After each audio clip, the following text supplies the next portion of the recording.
Good morning and welcome to On Record. I'm Olumide Shokoya. On Record is a program where we discuss actions and inactions of government, ministries, departments, and agencies, as well as business and health affairs that shape our world view. The program also encapsulates personalities and institutions that make decisions that affect the lives of people, one way or the other. And then we avail you, our listeners, the opportunity of calling into the program and ask questions from our guest on the topic of discussion for today. Once again, welcome to On Record, where every word matters on High Impact 102.1 FM.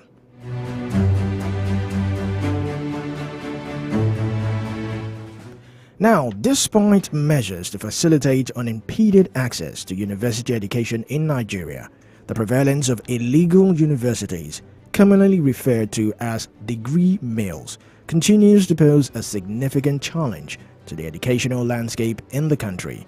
The operation of illicit universities remain a concern despite stringent regulations prohibiting their existence.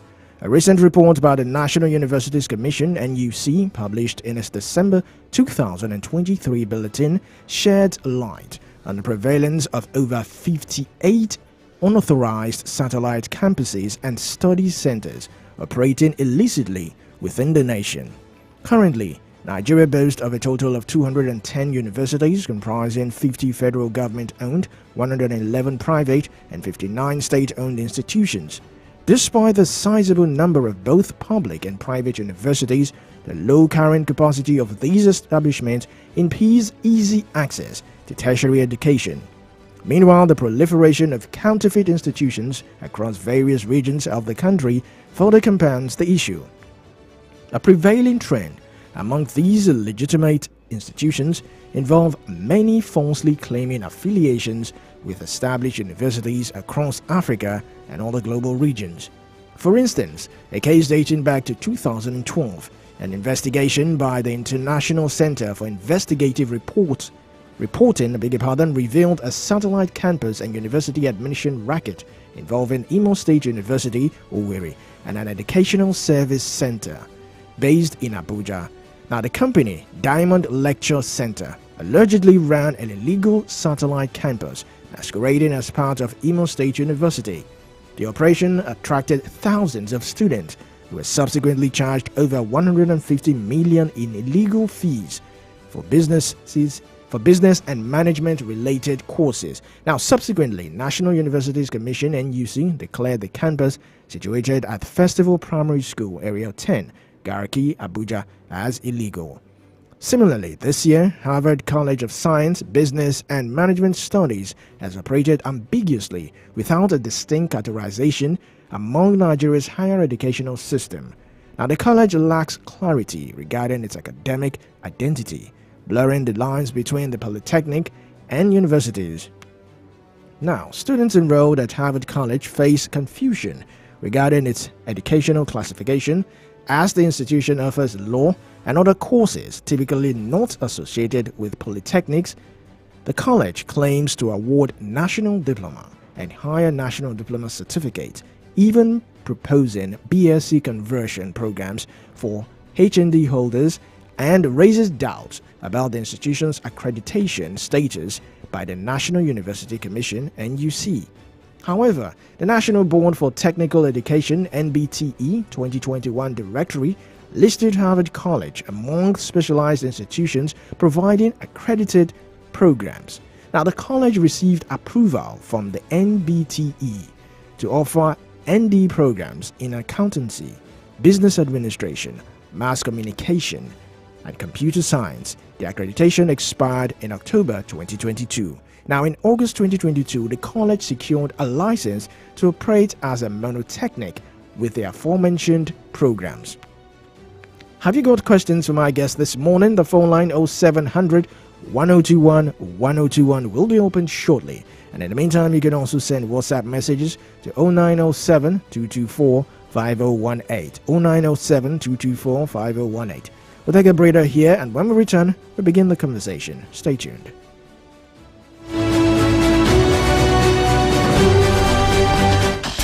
Put a touch of class and finesse on your brand by advertising with us at High Impact 1021 FM. For more information, call 0706 393 5694, 0915 958 1881, or 0902 745 3931. Follow us on our social media platforms at High Impact 1021 FM. Our deals are hotter than the weather itself. Our deals are hotter than the weather itself.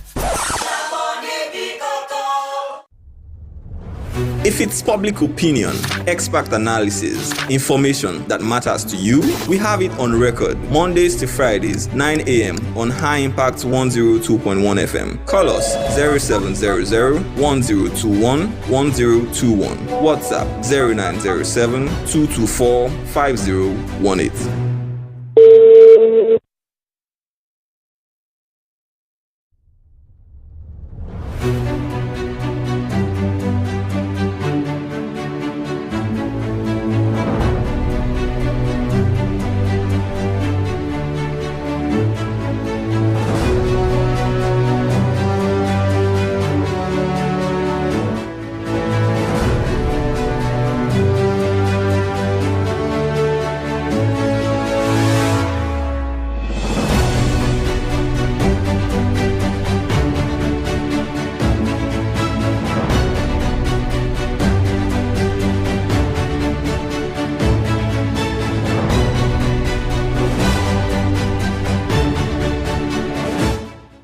Welcome back to On Record, where every word matters on High Impact 102.1 FM. Don't forget you can join the conversation. You can call our phone line 0700 1021 1021, 0700 1021 1021, or you can send WhatsApp messages to 0907 224 5018. 0907 224 5018. The topic for today is the rising problem in fake universities and degree in Nigeria's education system. That will be our topic today, and we're joined by our guest. He is a lawyer. All right. Okay. When he comes on, we will bring him in. But the topic for today, just like I said, is the rising problem of fake universities and degrees in Nigeria's education system. I'm sure you must have come across it. You must have heard about some fake satellite campuses operating in Nigeria. And the thing about is that, you know, a lot of people have fallen victim of these fake campuses, fake satellite campuses in Nigeria. And we need to look at how the NUC, the Nigerian University Commission, can curb this, can help us curb this, can also help sensitize and educate students or potential students from not falling victim of these campuses. Because whether we like it or not, it is something that is operating in Nigeria. What they do basically is some companies establish this satellite campus and they offer courses that are not necessarily accredited by the NUC. Now, the NUC, they have the task of accrediting these courses and, of course, renewing some of these courses because they do investigative research about the universities and make sure that, yes, these degrees that are being awarded are of through true universities. Right now, let's welcome our guest. He is Barrister Bolanle Olugbani. He is a lawyer. Good morning and welcome to On Record. Good morning. Thank you for joining us.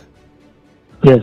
All right, we will be looking at the rising problem of fake universities and degree in Nigeria's education system. I'm sure you must have heard or have come across some of these companies or institutions that pose as satellite campuses for other universities. Now, my first question is, because this falls on the desk of the National Universities Commission. That's the NUC. They have the regulatory body that regulates universities, institutions in Nigeria. So what measures can the National University Commission adopt to identify and shut down illegal satellite campuses?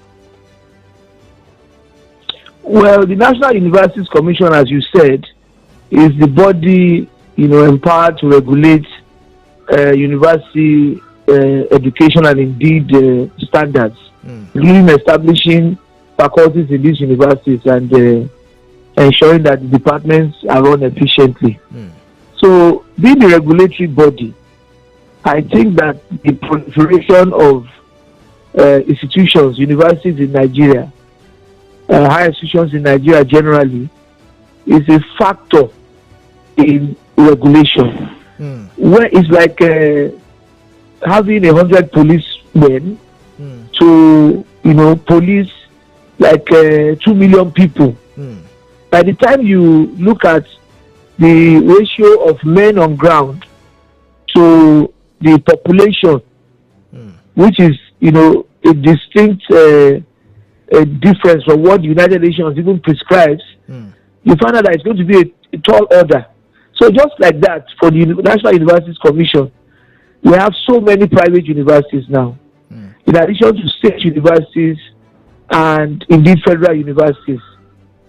The ground game of monitoring, of regulating, of ensuring that standards are met, approvals are given, is being hampered by what I think is the adequate lack of manpower. And also the idea that universities can be set up with provisional approvals. There are requirements: faculty buildings, land space, facilities, logistics, while applications are being processed. You see, as long as we continue to do that, it's like telling a driver who does not have a license yet that he can start driving, with a temporary driver's license. Yes, and so by the time you finally check and see whether they have enough laboratories, enough personnel, that is PhD holders in the faculties, professors, dean of faculty, all of the facilities, after a period of time, you now discover that they have made money by admitting students at huge, at huge cost, but have not channeled the money into standardizing, their faculties and indeed the university amenities. Yes. So you find out that at the end of the day, the NUC will now have to wield the big hammer to shut them down or close them down. But this comes rather too late, and then we have a problem. All right, thank you for that. Now, you mentioned police, which I was coming to. Now, what collaborative measures can be taken with law enforcement agencies to expedite the closure of these fraudulent institutions? Well, I think that, as long as the Nigeria Police Force itself, because this is a constitutional issue, yes, as long as the Nigeria Police Force itself is centralized in a federal system, we're going to have problems. This is what I mean.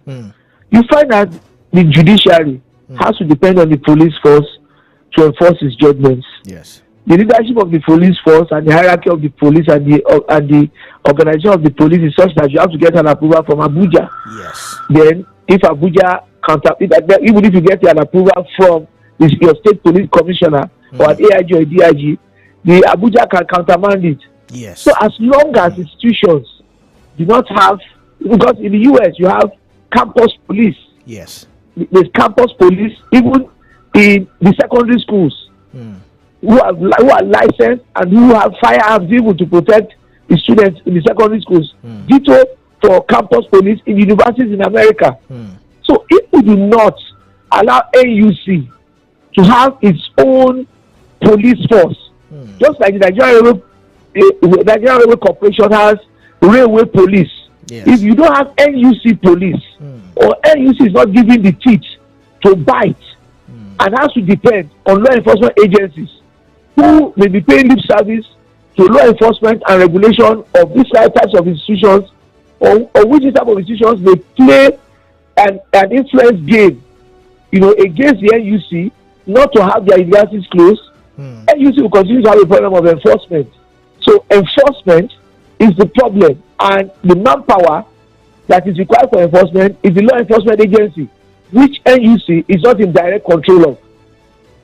All right, thank you very much. Now, related and unrelated, I know from time to time NUC approves some courses and all that. Sorry, I didn't hear that. I said from time to time, I know NUC reviews courses offered by various institutions, and sometimes some of these courses that were accredited might be withdrawn. So my question now is, If, for instance, a particular satellite campus, a course was being disaccredited, can it be accredited later on? Yes, you see, it's all about standards. It's all about amenities, all about facilities. You cannot cramp, 500 students into a satellite campus at Maryland, in 2 classrooms or 3 classrooms. Even if you are operating on a shift or a rotational basis, yes, and even doing weekend classes. If it's a science department, yes, can you locate a laboratory there? Can they have adequate practicals? Do you have enough of the personnel, PhD holders, junior lecturers with master's degrees? Do you have a supervising professor? Do you have all of the facilities required? And is the paperwork, is the paperwork properly done to reflect that you actually have all of these facilities? So the person who has the right to give the license or approval, the accreditation, also has the license to withdraw it. And I'm sure once anybody meets the standards and reapplies and inspection is done, because NUC sends a large delegation for such accreditation, and they pick people from different walks of life, that are pertaining to that field or that faculty or that study, to ensure that all of the facilities and amenities are in place before they actually give such accreditation. Thank you very much. Now, moving further now, let's take for instance that a satellite campus, a course in a particular satellite campus, let's say for instance law, was disaccredited. Now, the students who are already enrolled in this faculty, probably they've gotten to their 4th or 5th year, and the faculty, the course is being disaccredited. What happens? What now happens? Shouldn't there be some side of alternative or some remedial method that would take care of some of these students who have actually enrolled unknowingly they enrolled for these courses, and they got to their 4th year or 3rd year, and this course has been disaccredited? What happens to them? What is their fate? Well, in such a circumstance, the faculty and indeed that institution, university, and its vice chancellor must be held accountable. Nobody has the right to toy with anybody's life, his educational life. And of course, those who are enrolling or seeking admission in any institution must do their due diligence to find out that whether it's law, engineering, or any other course, that you have done the due diligence to ensure that the faculty that you want to and the course you want to study is duly accredited by the NUC. Don't even take a risk if the accreditation is temporary or they say it is being processed. There's no need to take a risk, because there's no point in embarking on the journey, of 2 weeks, only for you to be 90%, completed of the journey, and then at that late hour, the journey is cancelled. So everybody has a duty to do their due diligence and ensure that in the JAMB brochure, and other means by which one can find out, you must find out whether, the course has been duly accredited by the NUC. In addition, if there were to be such a mishap, the institution itself could be liable in damages, the institution will be liable to refund, and indeed, the credibility and integrity of that institution will be at stake. But unfortunately, apart from approaching a court of law to ensure that one gets some kind of remedy or relief in damages, there's really nothing that the student can do after having spent such a time only to have the journey aborted by the NUC. Thank you very much. Now, you made mention of doing due diligence. This brings me to my next question. Can we have, I know the NUC from time to time, yearly, they give out a list of accredited universities and courses and all that. Can we have sort of like a directory online where potential students can check for these accredited tertiary institutions, where we can have a list of both private and federal or state-owned institutions, a list where students can go to online and check that, okay, this particular university, it is being accredited by NUC? Well, I'm sure that already exists, because there is definitely an NUC website. Okay. if one's mind is averted to it as a candidate seeking admission, one of the first ports of call online is to check, the NUC website. Okay. Because periodically also you find that the NUC, publishes lists of universities that are not even accredited, talk less of courses that are not accredited. So if your university is not accredited, the university you are seeking admission in is not accredited, automatically it means that the courses in that university are not accredited. So you find that institutions that are well set up on the surface, with fantastic looking, infrastructure, faculties, because of Barrister Olugbani, sorry to cut you short. Now I wanted to quickly ask you a question. Can we have a scenario whereby a particular institution is being accredited by NUC and some courses are not accredited by NUC? Oh yes, that's the most common occurrence. That is what is most common. Engineering has stiff and very conditional requirements for NUC to approve. Law has strict and very conditional. What I'm saying is this: engineering, you need to have your laboratories in place. You need to have your research facilities in place. For law, you must have a standard law library. You must have all of the books that are specified for a law faculty to be called a law faculty. You must have a moot court. You must have the classrooms. You must have the personnel, minimum, which is supposed to be a PhD holder. You must have the right number of professors who must man the university. You must have their requirements.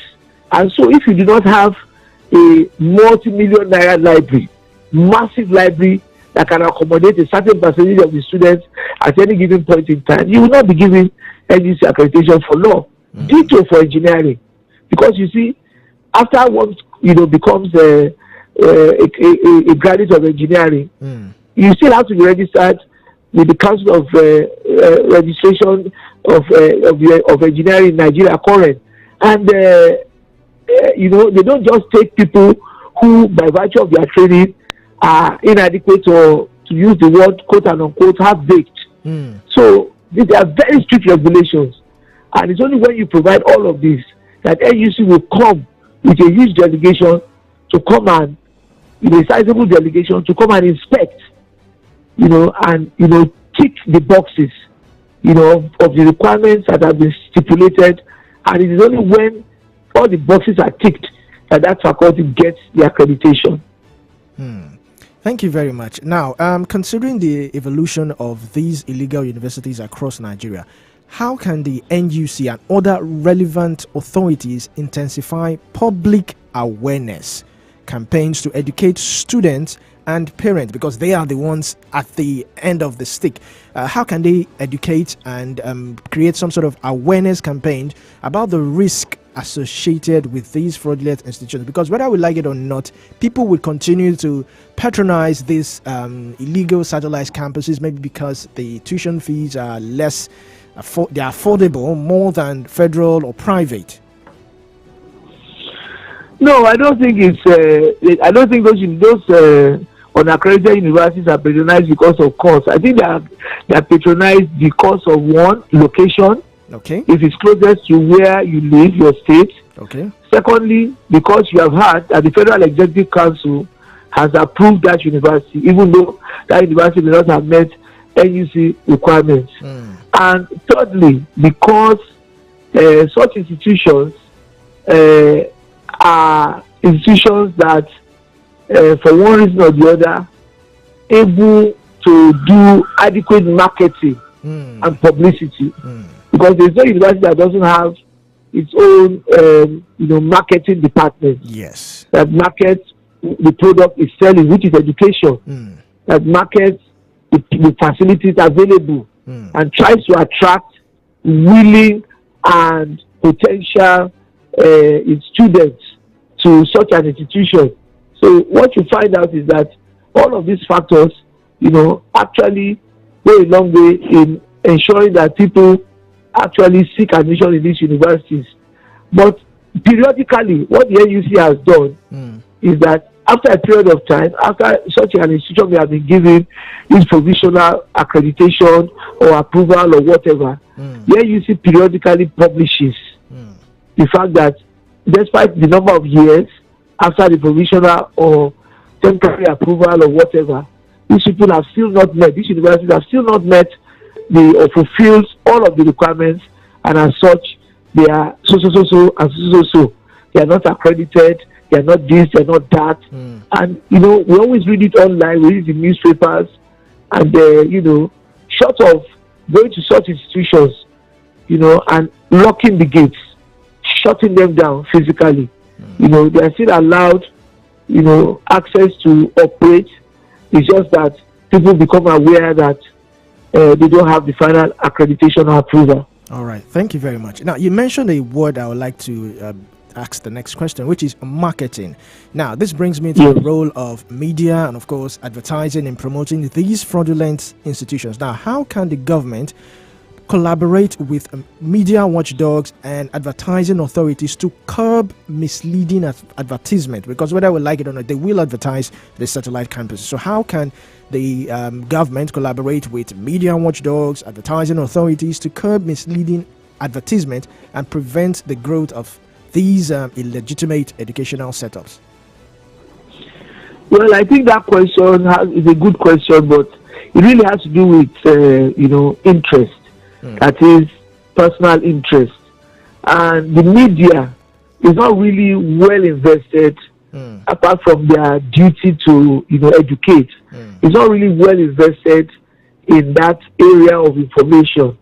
The stakeholders, who are the parents, the students, the National Universities Commission, and the federal government, are more inclined, because it directly affects their interest, to be able to have that information and to seek to inform and alert the appropriate authorities about such campuses, as to what they are doing and whether it is legal or illegal.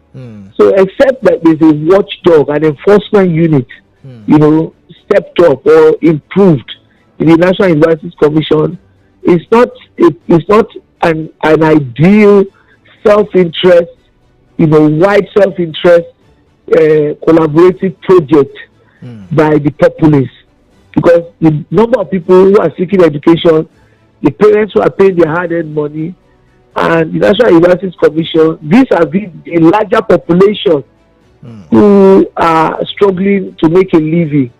Does not make it, by virtue of the populace, the number one priority of the population. So it's those who are vested with the duty to ensure that things are done properly that must step up their game. All right, thank you very much. We'll quickly take a short break. Please stay on the line. We'll be right back.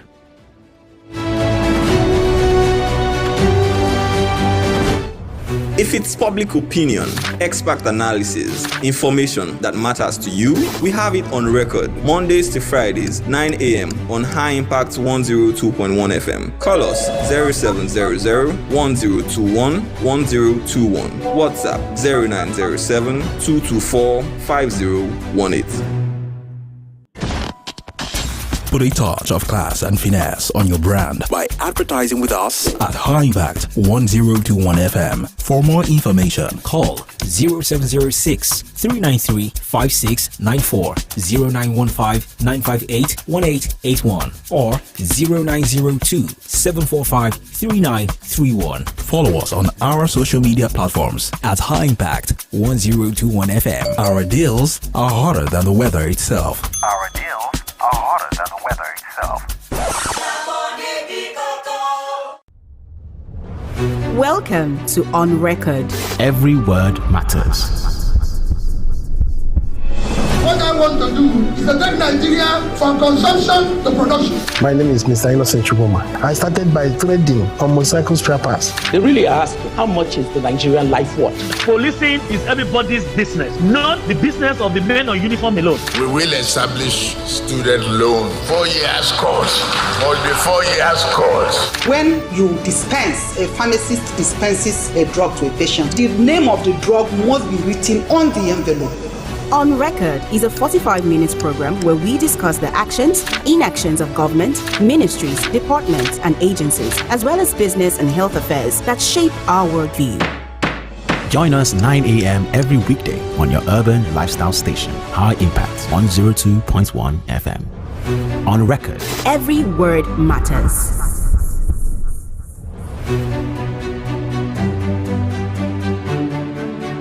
Welcome back to On the Record, where every word matters on High Impact 102.1 FM. Don't forget to join the conversation. You can call our phone line 0700 1021 1021 0700 1021 1021. You can also send WhatsApp messages to 0907 224 5018 0907 224 5018. We're still looking at the rising problem of fake universities and degree in Nigeria's education system, and we're being joined by Barrister Bolanle Olugbani.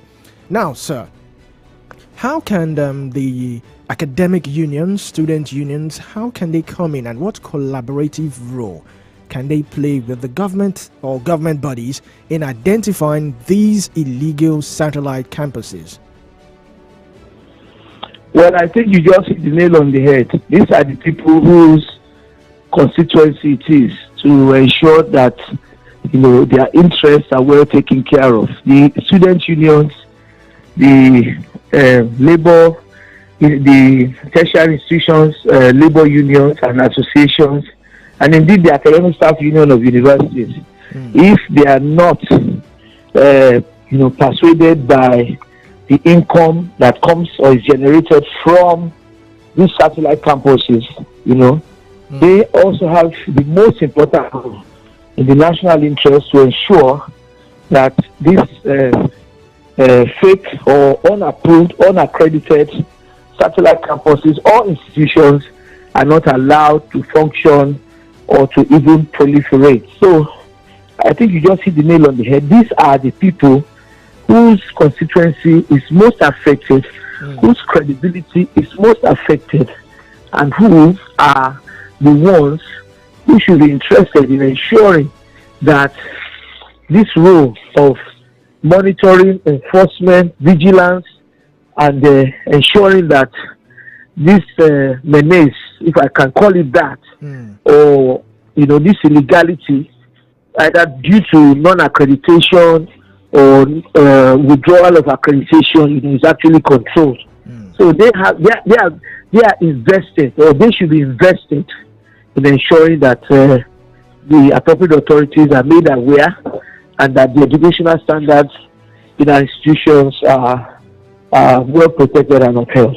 All right, thank you very much. Now, looking at some of the lecturers and non-teaching staff that find their way to these illegal campuses, I think they should not be left out. So, because they're also complacent of these atrocities. So, what approach can be taken to reprimand these lecturers and non-teaching staffs that find their way to illegal satellite campuses? Well, the lecturers are supposed to be lecturers engaged by the various institutions. And there's a standard for a lecturer to be before he's engaged. And this standard, whether you have a coordinator, the only problem that may arise is if there's a coordinator of the satellite campuses who is, circumventing or shortcutting the directives as to standards and the instructions has been given with regard to these satellite campuses. If you have a coordinator in this satellite campus who is deliberately employing persons who are not qualified or is not doing enough in collaboration with the main campus to ensure that standards are improved, then there's going to be a problem. But it's very little somebody who has been given employment in this our economic environment. Yes, will be able to do. He's first of all happy that he has something that brings food to his table. So he's not going to be bothered about whether the institution or the workplace he's working in, is conforming with the law. All right, thank you very much. And now, just like you said, a lecturer who probably has been at home for about maybe 5 years suddenly gets a job. He's not worried. He's only bothered at how to bring food to the table. So is there some sort of a body where we can, some of these lecturers who find themselves in this predicament, where they can report some of these satellite campuses, these fake satellite campuses, or how can they go about it? They also have a duty to do their due diligence before taking up an employment. Is the satellite campus approved? Is it connected to the main campus?